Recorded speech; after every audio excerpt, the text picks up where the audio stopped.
Assalamualaikum warahmatullahi wabarakatuh.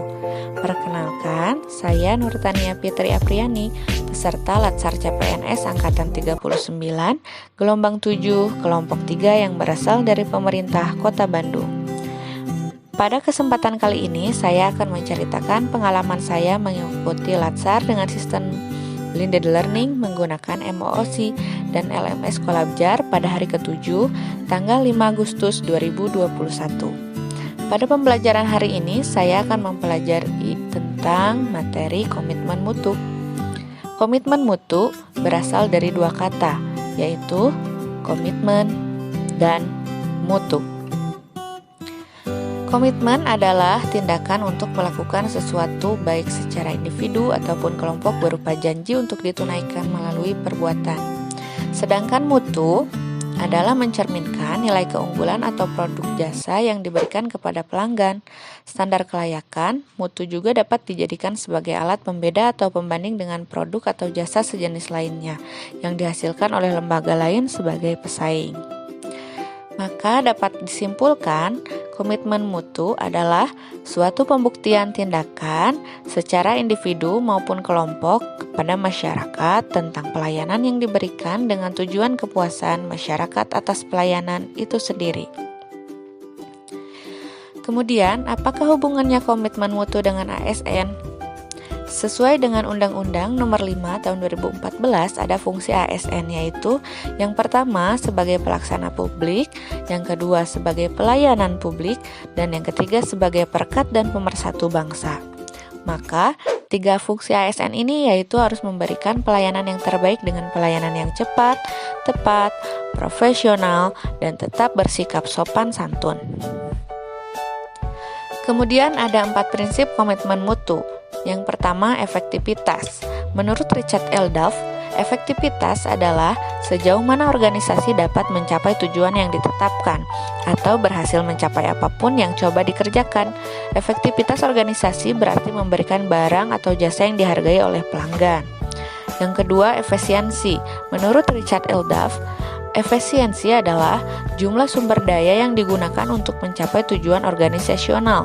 Efisiensi organisasi ditentukan oleh beberapa banyak bahan baku, uang, dan manusia yang dibutuhkan untuk menghasilkan jumlah keluaran tertentu.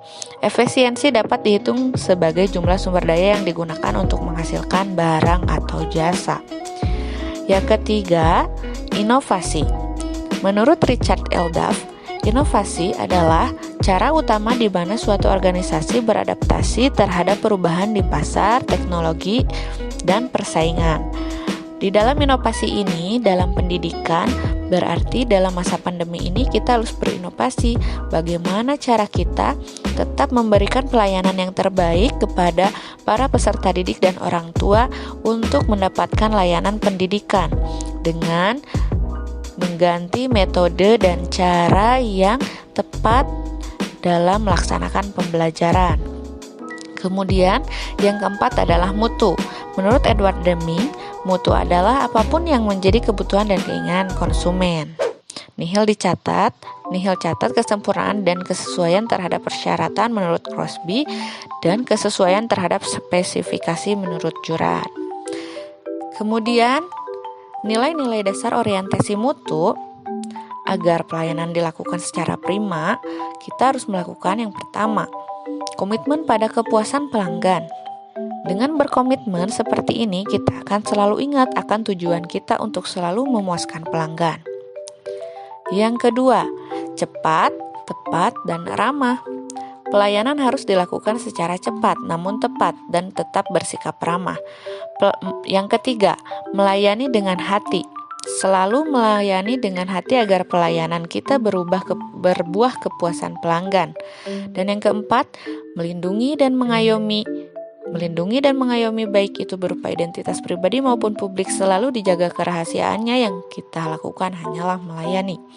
Yang kelima, perbaikan berkelanjutan. Nah, ini selalu menerima kritik dari orang lain untuk melakukan perbaikan pelayanan.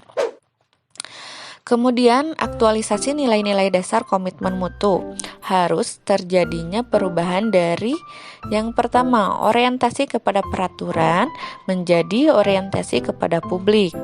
Yang kedua, cara kerja ABS rutinitas dan asal-asalan menjadi orientasi kepada mutu, bekerja secara baik dan benar. Yang ketiga, sikap pasif menjadi sikap dinamis, proaktif, dan inovatif. Yang keempat, cara kerja individualis dan egosentris atau bekerja sendiri-sendiri dan berorientasi melayani pimpinan berubah menjadi cara kerja tim kolektif sebagai satu kesatuan proses untuk melayani masyarakat. Rangkuman dari materi etika publik ini yaitu yang pertama, efektivitas menunjukkan tingkat tercapaian target yang telah direncanakan, baik menyangkut jumlah maupun mutu hasil kerja. Yang kedua, efisiensi merupakan tingkat ketepatan realisasi penggunaan sumber daya dan bagaimana pekerjaan dilaksanakan sehingga tidak terjadi pemborosan sumber daya, penyalahgunaan alokasi, penyimpangan prosedur, dan mekanisme yang keluar alur. Yang ketiga, karakteristik ideal dari tindakan yang efektif dan efisien antara lain penghematan, ketercapaian target secara tepat sesuai dengan yang direncanakan. Pekerjaan dapat diselesaikan dengan cepat dan tepat, serta terciptanya kepuasan semua pihak, baik kepuasan pimpinan, pelanggan, masyarakat, dan pegawai itu sendiri. Dan yang keempat adalah konsekuensi dari penyelenggaraan kerja yang tidak efektif dapat tidak efisien adalah ketidaktercapaian target kerja, ketidakpuasan banyak pihak, menurunkan kredibilitas instansi tempat bekerja di mata masyarakat, bahkan akan menimbulkan kerugian secara finansial. Nah, dengan mempelajari materi komitmen mutu ini, semoga kami selalu berkomitmen untuk melayani masyarakat dengan sepenuh hati dan juga bermutu. Sekian pengalaman pembelajaran hari ke-7 ini. Wassalamualaikum warahmatullahi wabarakatuh.